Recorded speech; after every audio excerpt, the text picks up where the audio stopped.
حضرت لقمان ایک اچھے غلام تھے۔ دن رات اپنے آقا کی خدمت نہایت خلوص سے کرتے تھے۔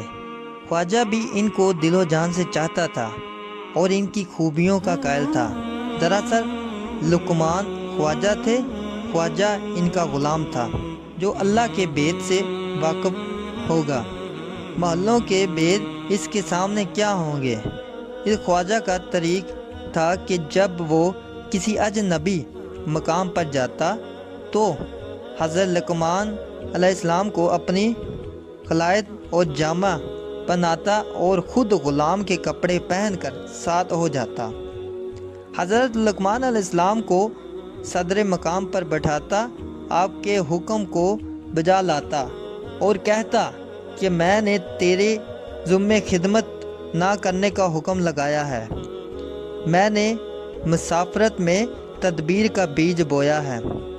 حضرت لقمان اس کے خواجہ کے راز کو چھپانے والے تھے۔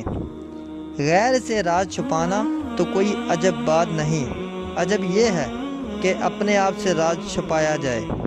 جب خواجہ نے حضرت لقمان علیہ السلام کے اصرار پا لیے تو ان کا غلام بن گیا۔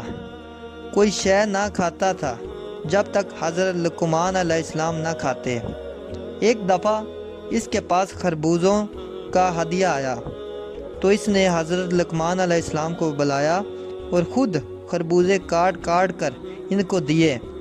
وہ ان کو شہد و شکر کی طرح کھائے جا رہے تھے کہ خواجہ نے بھی خربوزے کھانے شروع کیے۔ ابھی اس نے ایک کش کھائی کہ اس کی تلخی سے خلق جل گیا اور زبان پر آبلہ پڑ گیا۔ اس نے حضرت لقمان علیہ السلام سے دریافت کیا کہ وہ یہ زہر جیسے تلخ خربوزے کس طرح کھا گئے، اور انہوں نے بہانہ کر کے ٹالنے کی کوشش بھی نہیں کی۔ حضرت لقمان علیہ السلام نے کہا کہ میں نے آپ کے ہاتھ سے کتنے ہی شیریں میوے اور حلوے کھائے ہیں، مجھے شرم آ رہی تھی کہ میں آپ کے ہاتھ سے یہ تلخ پھل کھانے سے انکار کروں یا بہانہ کروں۔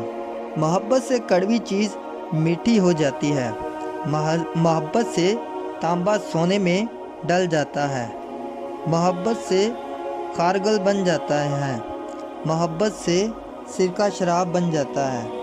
چنانچہ شکر گزاری کے لیے بھی ضروری ہے کہ جس مقام سے انسان پر احسانات کی بارش ہو، اگر کوئی تکلیف آ جائے تو نیک دلی کے ساتھ